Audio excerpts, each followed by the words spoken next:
पुरस्कार की और दीप नारायण यादव, ये दीप नारायण यादव नाती है रियांश बाबू, पोता है आयांश राज मंगवार की और शानदार 101 पे पुरस्कार दे रहे हैं। चले दीप नारायण यादव नाती रियांश बाबू, पोता आयांश राज की ओर से 101 के पुरस्कार है। भगवान सुख शांति दे बाबू को, भगवान उनके जीवन मंगलमय करे। भगवान श्रद्धालु को हर कष्ट से बचाए रखे, श्रद्धालु की जय हो, उनके पूजनीय माता पिता की जय हो, दादा दादी नाना नानी की जय हो, जय हो।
सुनो सुनो ये सुनो भैया, सुनो भाई,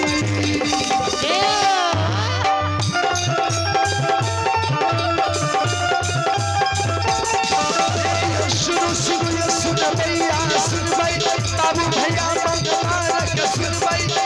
बहन मंगवार का सुन भाई, कारू बाबा के यो लीला का सुन भाई, कारू बाबा ये कबाली छिया, कारू बाबा ये कबाली छिया।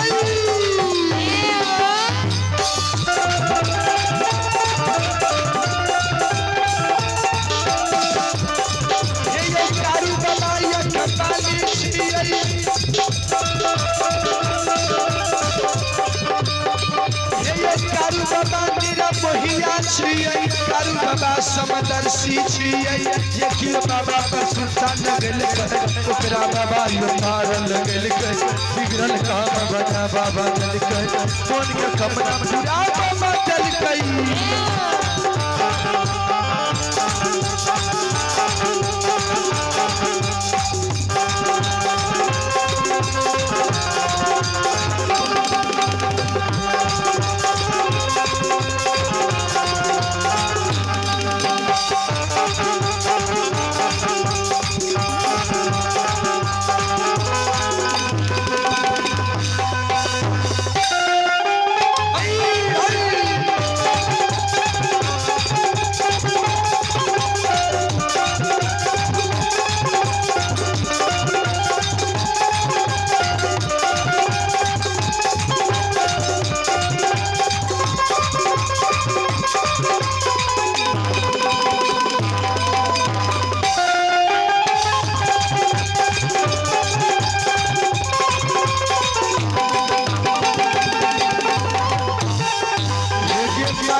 मुंगेर के सुनिए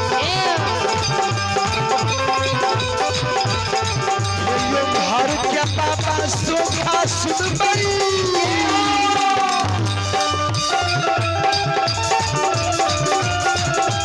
ये घर के बाबा ये सोखा सुनबई सभाया में बाबा ये बैठबे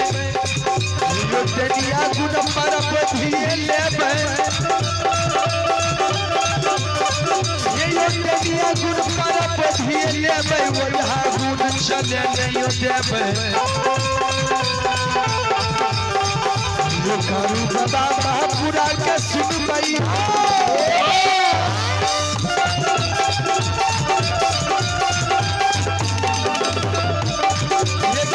कमला बंशी क्या सुनी है मैं गंगा मुंगेर के सुनी है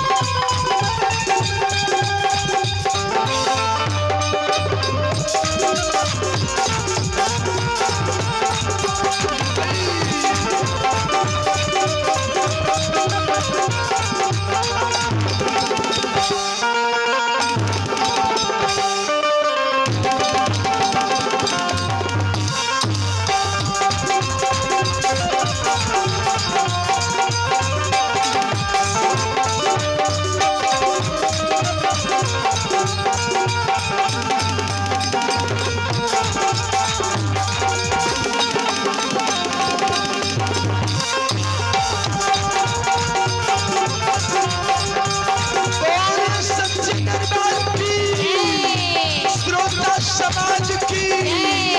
यज्ञ कराने वाले की